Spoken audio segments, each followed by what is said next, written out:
na uweza ulioko ndani ya biladi za Kiislamu, na pia imeweza kuonesha athari yake kiulimwengu.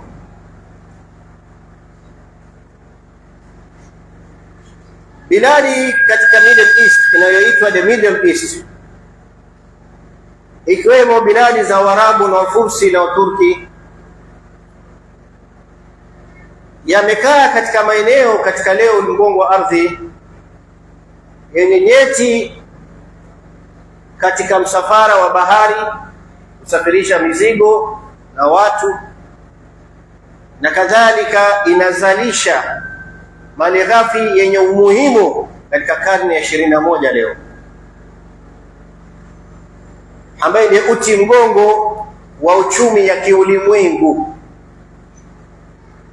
Hivi vita hivi ambayo ya masiku ya kuhisabika, ayaman maadudat, kama ninavyokumbusha kwa suratu Bakara, masala ya Ramadhani, masiku ya kuhisabika, tayari ulimwengu mzima inaishi kwa homa na dhiki ya kiuchumi.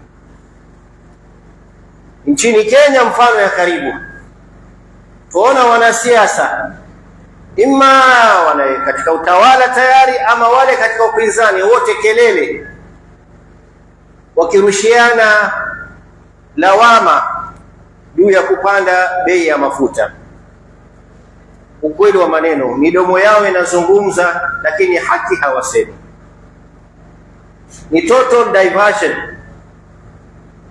Naam, ni kweli, ni katika athari za vita vya Iran hii inavyopigwa na Amerika kisaidiwa na Israeli, imeleta athari ya kupandisha bei ya mafuta takriban ulimwengu mzima, si Kenya. Wala sisemi hivyo kwa kutetea serikali, la hasha, bali nataka kutoa sura halisi ya ukoloni mambo leo, ili sisi Waislamu ambao Mtume wetu alayhi salatu wassalam ametusifu kwa sifa ya akili, watu wenye uwezo wa kufikiria, kwamba mu'min ni yule asiyeumwa kwenye shimo moja mara mbili. Nataka niwaoneshe kwamba leo huu mfumo wa kibepari wa kirasilimali ni mfumo inayofunga wanadamu wote duniani, kiasi kwamba kidogo tukitokea ulimwengu mzima inalala kwa homa ya kiuchumi. Ndugu Waislamu, kupanda kwa mafuta Kenya ni alama miongoni za alama katika sera za kikoloni ya Kiamerika kupitia mfumo wake kimepari wa kirasilimali na siasa zake za kiutawala kidemokrasia.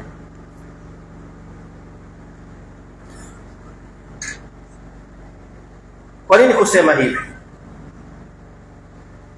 Kenya kama nchi ni net import economy. Uchumi yake ni uchumi ya kuleta, si ya kuzalisha, yatoa nje. Mpaka toothpick ya kuchokorea vijino twatoa China, lighter ya kuwasha sigara twatoa China. Sio nchi ya kuzalisha. Kwa hivyo ni net import economy. Na katika yale ambayo tuna import kama Kenya, ambayo inachukua dola nyingi, ni mafuta, fuel, petroli, diesel na paraffin na A1 jet ya kutumia katika mandege.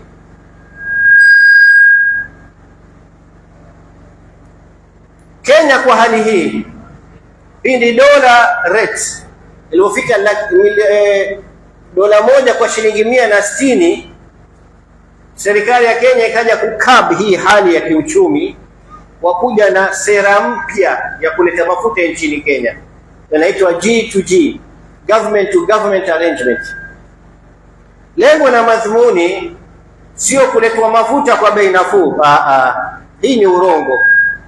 Lengo na madhumuni ni kutafuta nafasi kupewa Kenya kutoka kwa oil suppliers muda ya kukusanya zile pesa ya kuwalipa. G2G inapewa 6 months.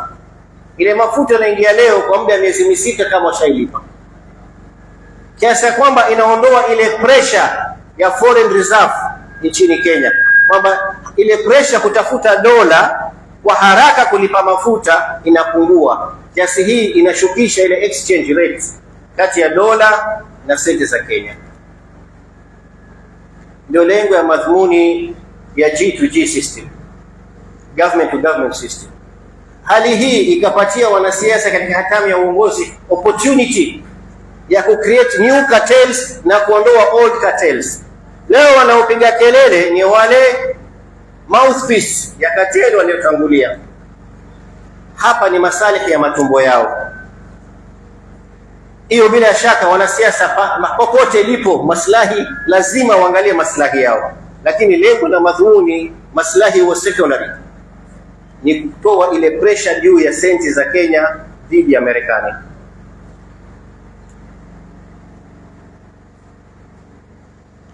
Na sababu ya kuanguka kwa senti za Kenya ni baada ya corona. Leading export ya Kenya ni tourism, ndio inaleta foreign earning katika nchi ya Kenya, na corona ikawa hakuna usafiri, hakuna utalii, hali ambayo inazalisha kuanguka kwa pesa za Kenya. Maua, moja katika horticulture, maua, kwa sababu Kenya ina export maua. Katika wakati ya corona watu wako ndani ya majumba, hakuna time na maua tena. Tukona hata ukulima wa maua katika Central Kenya ikakufa baada ya corona. Ilisambaratika uchumi wakati ya corona, jambo lilopelekea senti za Kenya kuanguka nguvu. Kwa nini umuhimu kati ya exchange rate ya dola na pesa za Kenya? Kwa nini umuhimu? Kuna kitu inaitwa inflation, huathiri uchumi ya nchi, mfumuko wa bei, vitu kupanda bei kama unavyoshuhudia leo. Nchini Kenya inflation msingi inasababishwa na vitu viwili.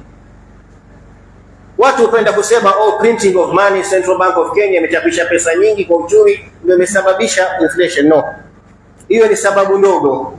Sababu kubwa misingi miwili. Ya kwanza ni exchange rate kati ya Kenya, senti zake na dola. Sababu ya pili ni kupanda kwa mafuta bei kiulimwengu. Yaweza kuwa mafuta kiulimwengu price is okay, iko standard, let's say $80 per barrel, haipandi, lakini exchange rate ikibadilika huko on the ground ina create inflation nchini Kenya. Na tuseme exchange rate imebakia vile vile, lakini kama tunavyoshuhudia leo exchange rate iko vile vile 129, lakini petroli na diesel imefanya nini? Oil imepanda bei, inflation inakuwa created, bei za vitu, kila kitu itapanda bei. Hali hii ni ngumu kwa nchi ya Kenya. Inaitwa balance of trade. Serikali kitu kubwa inayofanya ni create balance of trade, strike a balance. Ndio kila kukikucha mwezi wa 6 wanasoma budget kuna deficit, kuna mapungufu. Kwa ufupi ni kuongeza deni nchini Kenya. Na si Kenya, it's not unique to Kenya. Hii ni ulimwengu mzima. Exchange rate ina athari pindi dola inapanda, inflation inapanda, bei ya vitu vinapanda, kwa sababu Kenya ni net import. Ina import zaidi, inaingiza hii mali kutoka nje na ingia Kenya ni nyingi kuliko mali inayotoka Kenya kwenda nje. So Kenya is a net import country. Kwa hivyo exchange rate ikibadilika, ikipanda tu, ina maana tutatumia pesa nyingi za Kenya kununua dola kidogo kuleta mali nchini Kenya. Hali hii inapandisha bei ya vitu nchini Kenya.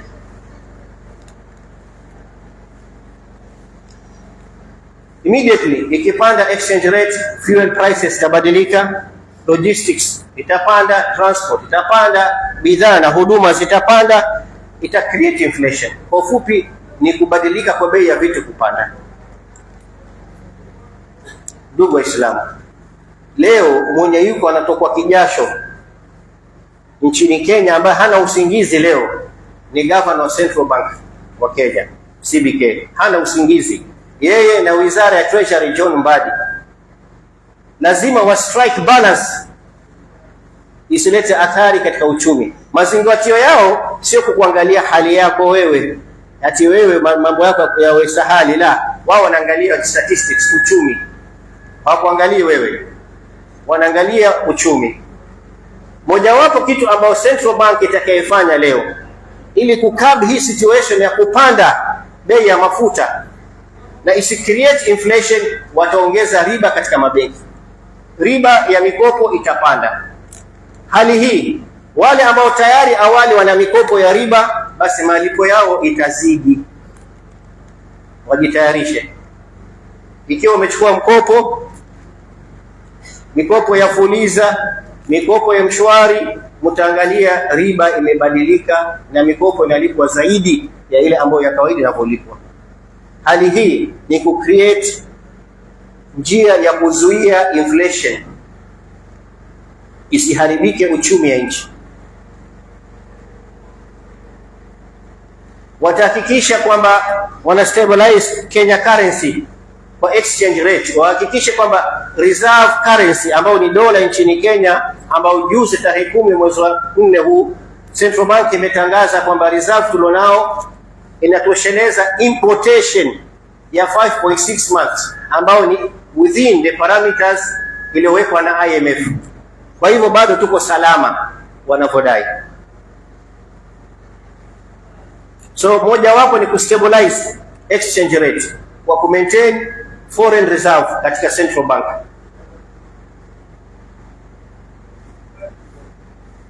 Lakini haya ni locally, nchini watafanya hivyo. Lakini tukumbuke serikali ya Kenya haina uweza ya kubadilisha bei ya mafuta kiulimwengu. Nchi ya Kenya na silaha zake na nguvu yake haina uwezo wa kubadilisha bei ya mafuta kiulimwengu. Haiwezi. Watapakata mikono tu kama wakati ya uhuru. Ngano ilipopanda bei tukasingizia vita vya Ukraine. We don't control international trade.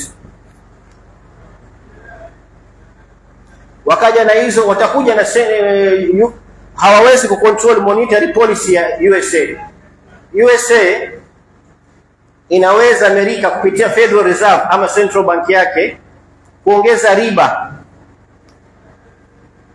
Amerika ikiongeza riba, investors duniani wata reserve deposit yao katika Federal Reserve. Itavutiwa, unakuja kuna matajiri ulimwenguni madola zao hawafanyi kazi. Wao utafuta nchi yenye riba juu wapeleke wa deposit kwenye Central Bank wapate faida. So hivyo Amerika ikipandisha riba juu, watu watapeleka deposit zao katika Federal Reserve. Dola zitakimbia Amerika, zitatoka kwingine. Jambo ambalo lita create reserve deficit katika nchi ya Kenya na ulimwengu yote.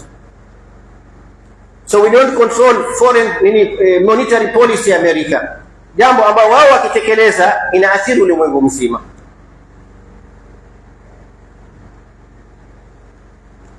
Amerika yaweza kudevalue dola kwa kuprint dola nyingi. Ina create liquidity katika ulimwengu.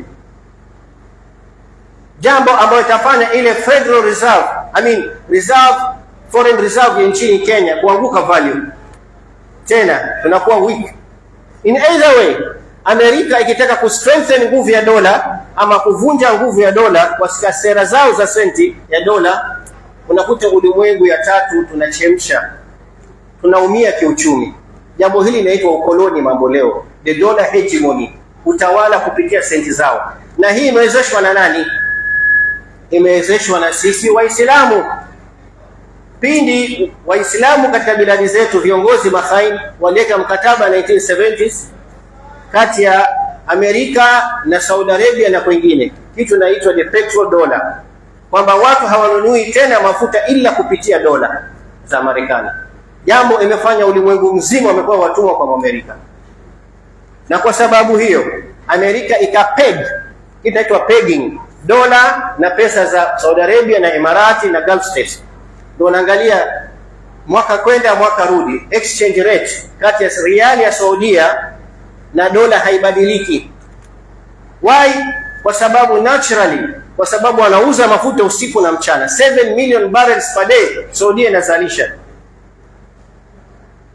Pesa ambayo sisi Kenya tunataka kwa budget ya mwaka mzima kuendesha nchi ya Kenya, Saudi Arabia inaipata kwa mwezi mmoja kupitia mafuta. Kwa hivyo inakuwa na dola nyingi, dola zinaingia Saudia.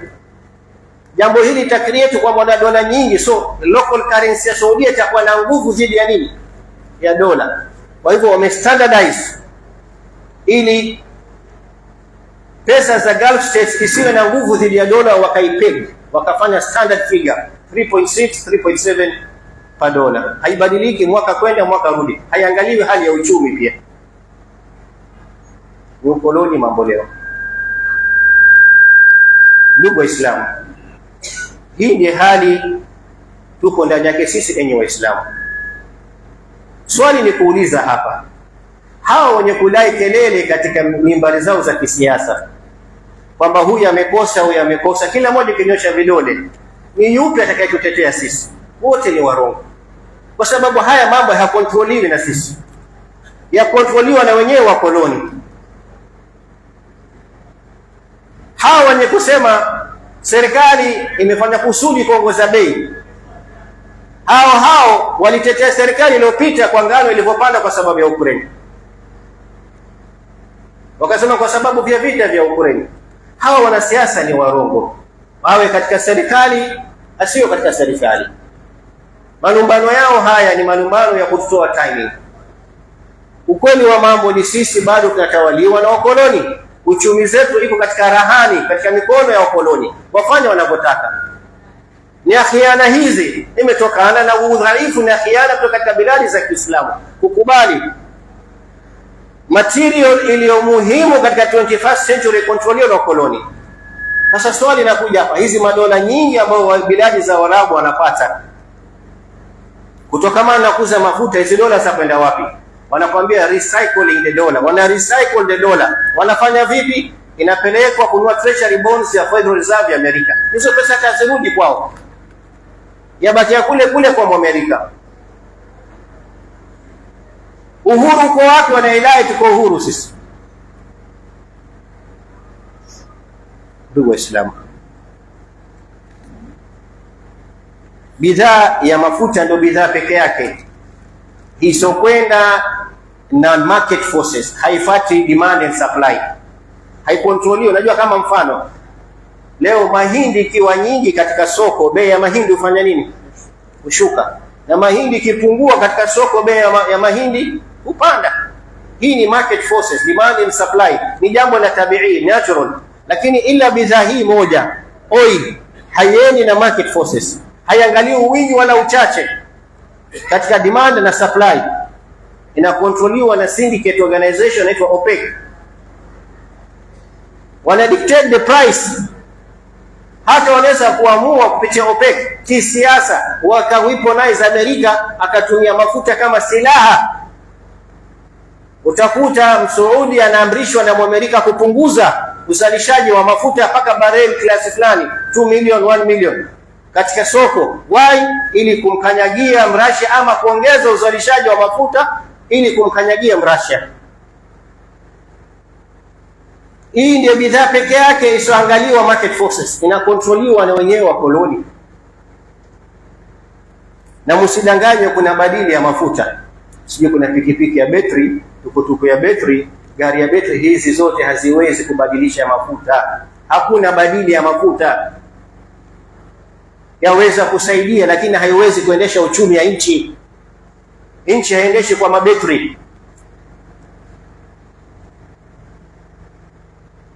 Kwa hivyo hii mafuta ni the vital commodity katika 21st century, na maskini leo haiko kwa mikono ya umma Muhammad. Licha iko katika nyayo ya miguu ya Waislamu, lakini haiko katika mikono yetu, ya kontroliwa na wakoloni, na maafa yake tunayashuhudia hapa nchini Kenya.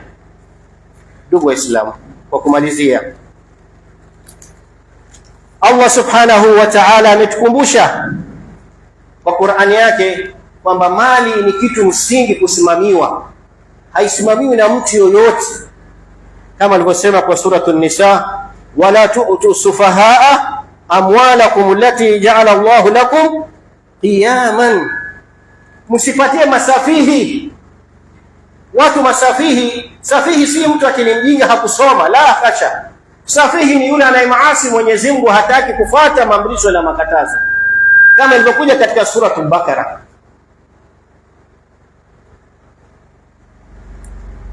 Mwenyezi Mungu amesema msiwachie watu masafihi kusimamia mali yenu, mali ambayo mimi nimewachieni nyinyi ummatu Muhammad Waislamu kuyasimamia kupitia dola yenu ya khilafa. Leo masafihi ndio wanasimamia mali yetu, tumekuwa wanyonge leo. Gaza miaka 2 wamefungiwa na bodi ya Rafah. Iran inayosema inamtetea Palestine haikufunga bahari ya Hormuz. Miaka yote watu wanakufa njaa ndani ya Gaza, lakini anapigwa yeye, yaumizwa, ndio anafunga Hormuz. Kwani wale walikuwa si nduguze kama hawa waliopigwa hapo na Iran? Hawana mizani sawa kwako?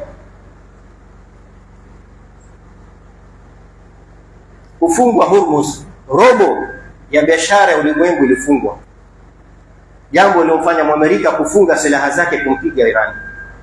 Ikiwa wanaweza kuwa dhaifu kiasi hicho wa magharibi, maadui wetu, ni kitu kinatuzuia sisi kufunga kabisa, tulete ulimwengu mzima kwa magoti yao na ummat Muhammad wakomboe Al-Quds? Si jambo gumu.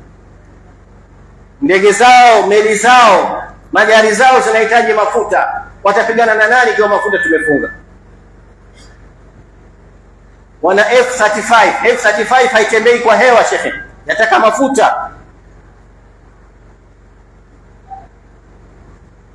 Tumekuwa madhaifu kiasi gani? Hii imedhihirisha wazi khiana katika bila zetu, na imedhihirisha wazi uweza wetu wa kujikomboa kutoka katika minyororo ya wakoloni na mahaini katika bila zetu. Umma ina uwezo, sisi sio madhaifu. Kidogo tu angalia vipi nchini Kenya watu wanalia, yote kwa sababu sisi tuna control nishati muhimu katika ulimwengu. Mwenyezi Mungu akiwaambia la wa idha qila lahum la tufsiduna fil ardi qalu inma nahnu muslihun, ndio madai yao hawa watu. Kila siku wasema wanataka islah. Juzi Trump amejiweka katika social media account yake, amechorwa yeye ndio kama Yesu amekuja kukomboa ulimwengu. Haya inawatoa, wanasema wanaleta islah katika dunia. Hawaleti nini? Fujo na kumwaga damu na ufisadi. La, sisi tunataka islah. Islah mnatia watu katika hali ngumu, wenyewe maisha ni tabu. Watu wamefikia hapa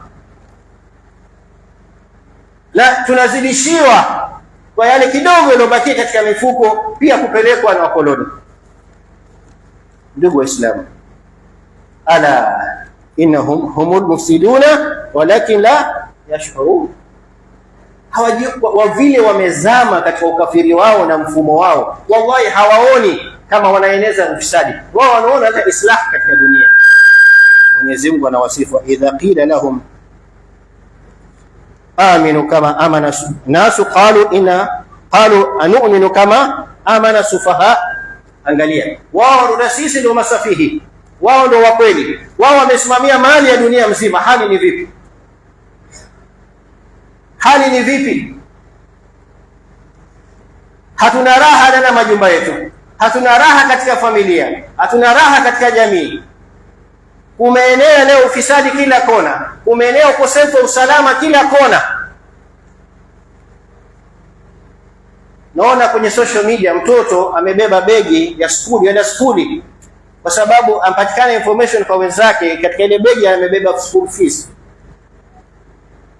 Wenzake wakamvamia, wakampiga. Wanafunzi wenzake wakamchukulia pesa. Tasawwar wewe hii hali leo imefikia kwa wanafunzi wenzako, unaenda skuli. Kuna usalama gani katika dunia? Yote kwa sababu ya masafihi kusimamia mali yetu. Haya naulizeni tena, ndio mnatarajia tena mupigishwe sururu masafu marefu alfajiri ya Mungu eti kura yako silaha yako? Wanakuambia uko kadi. Kampeni kubwa sasa hivi unaambia uko kadi. Wewe kadi ipi jamani? Kadi hii ya kupatia masafihi kutuongoza? Mimi nitakwambia, je, uko imani? Uko tayari kubeba Uislamu?